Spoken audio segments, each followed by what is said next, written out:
I don't need to wait another minute, let alone an hour, to take common sense steps that will save the lives in the future and to urge my colleagues in the House and Senate to act. We can ban assault weapons and high-capacity magazines in this country once again. I got that done when I was a senator. It passed. It was law for the longest time. And it brought down these mass killings. We should do it again. We can close the loopholes in our background check system, including the Charleston loophole.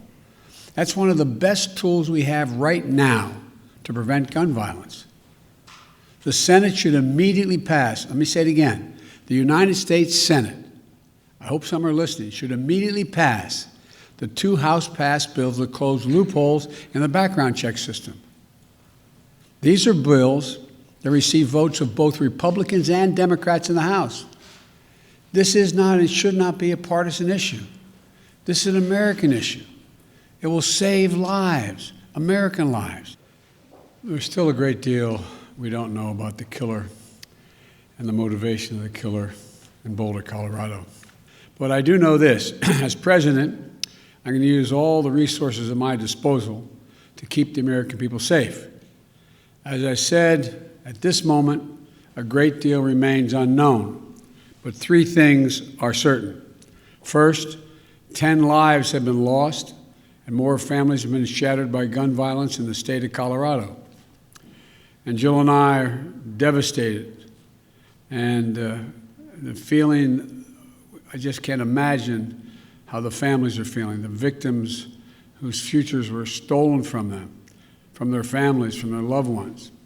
Less than a week after the horrific murders of 8 people and the assault on the AAPI community in Georgia, while the flag was still flying half-staff for the tragedy, another American city has been scarred by gun violence and the resulting trauma.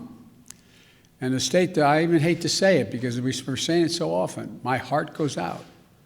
Our hearts go out for the survivors, who had to flee for their lives and who hid, terrified, unsure if they would ever see their families again, their friends again.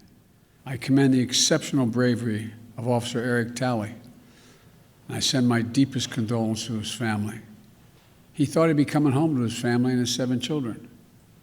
But when the moment to act came, Officer Tully did not hesitate in his duty, making the ultimate sacrifice in his effort to save lives. That's a definition of an American hero.